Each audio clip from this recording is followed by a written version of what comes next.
یزید خوش تھا اس پر مطلب دلیل ہے؟ کیونکہ لوگ تو کچھ لوگ تو اس کو بالکل یزید کو بری الذمہ قرار دیتے ہیں کہ بھائی وہ تو اس کا تو تھا ہی نہیں اس میں. تو اب جہاں بھی ظلم کی بات آتی ہے اس واقعے پر تو ہم کہتے ہیں یزیدیت. یہ بھی سن لیں.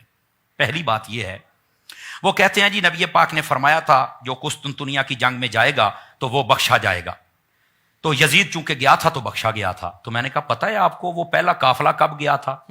پہلے قافلے میں تو یزید تھا ہی نہیں. یہ اللہ تحقیق بات کر رہا. واہ واہ. ٹھیک ہے پہلی بات. دوسری بات یہ نبی پاک نے خبر دی تھی؟ یہ بالکل کم از کم 20 سال پہلے دی تھی. تو میں نے کہا تم تو نبی کا علم غیب مانتے نہیں ہو ظالمو. اب مان رہے ہو یزید کو جنتی بنانے کے لیے غیب کو بھی مان رہے ہو. تمہیں شرم نہیں آتی ہے؟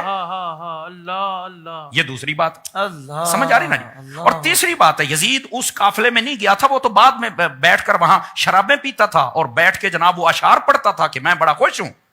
وہ سارا کچھ موجود ہے کتب کے اندر. یہ تم کیوں نہیں پڑھتے ہو یار؟ تم صرف حدیث قسطنطنیہ کو دیکھ کر جناب اس کو جنت میں ڈالنا چاہتے ہو. اور ظالمو اس کو جنت میں ڈالتے ڈالتے تم خود بھی اس کے ساتھ جنت میں جاؤ گے. خدا کا خوف کرو. جی ایک وجہ یہ ہے اور اس کا پس منظر وہ بھی میں نے چند لفظوں میں عرض کر دیا. دوسری وجہ یہ ہے جو اس کو بچانا چاہتے ہیں وہ پتا کیا کہتے ہیں یزید تو وہاں تھا نہیں. اس کا کیا قصور ہے؟ وہ تو اپنی جگہ پہ. کمال والی بات. اگر وہ وہاں تھا مان لیا ابن زیاد ابن سعد ان سب نے کام کر دیا امام حسین شہید ہو گئے تو چاہیے یہ تھا نا ان سب کو پکڑ کے قتل کروا دیتا کہ جب میں نے کہا نہیں تھا تم نے یہ کیوں کیا. جی بالکل ٹھیک. تو یہ دلیل نہیں. کیا اس کی رضا پر یہ دلیل ہے اس نے کچھ نہیں کیا. دوسری بات جہاں امام حسین مدینہ میں تھے تو وہاں کا گورنر بدل دیا. مکہ میں گئے وہاں کا بدل دیا. کربلا میں گئے وہاں پر کبھی ہور کبھی ابن زیاد کبھی عمرو ابن سعد کبھی شمر ذی الجوشن یہ کیوں بدلے؟ جی اس کا مطلب ہے وہ امام کا دشمن تھا. لوگ کہتے ہیں دلائل کوئی نہیں. کیوں نہیں تمہارے پاس دلائل یار؟ امام حسین کے لیے ان کے حق پر ہونے کے لیے تمہارے پاس دلائل نہیں ہے؟ اللہ اکبر اللہ اکبر. خدا کا خوف کریں. ایسے لوگ شرم سے ڈوب کے مر جانا چاہیے جن کو حسین نظر نہیں آتا ہے.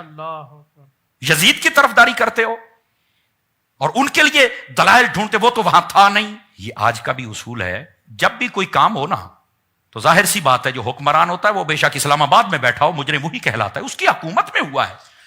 اس کو چاہیے تھا بعد میں پکڑ کر ان کو پکڑتا سزائیں قرار واقعی سزا دیتا. نہیں دی ہے تو یہ دلیل ہے اس کی رضا پر. اور تیسری بات لوگ کہتے ہیں کہ اس پر کیا دلیل ہے؟ جی اور بھائی وہ کمینے کا غصہ تو ابھی ٹھنڈا نہیں ہو رہا تھا. جی اسی لیے تو اس نے مدینے پر حملہ کروایا.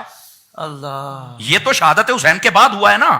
یہ تمہیں نظر نہیں آتا؟ یزید کے طرفداروں مکے پر حملہ کروایا. منجنیکوں کے ذریعے پتھر پھینکوائے گئے. آگ لگ گئی خانہ کعبہ کے اندر. مدینہ شریف کی کتنی 3 دن کے لیے نمازیں نہیں ہوئی. یہ تمہیں نظر نہیں آیا؟ اور باتیں کرتے ہیں کہ اس پر دلیل کیا ہے. اندھے ہو گئے. جیسے ان لوگوں کے حلالی ہونے پر دلیل کوئی نہیں ہے نا ویسے یہ سمجھتے ہیں کہ شاید ادھر بھی دلیل کوئی نہیں ہے. خدا کا خوف کرو. بالکل ٹھیک کہا.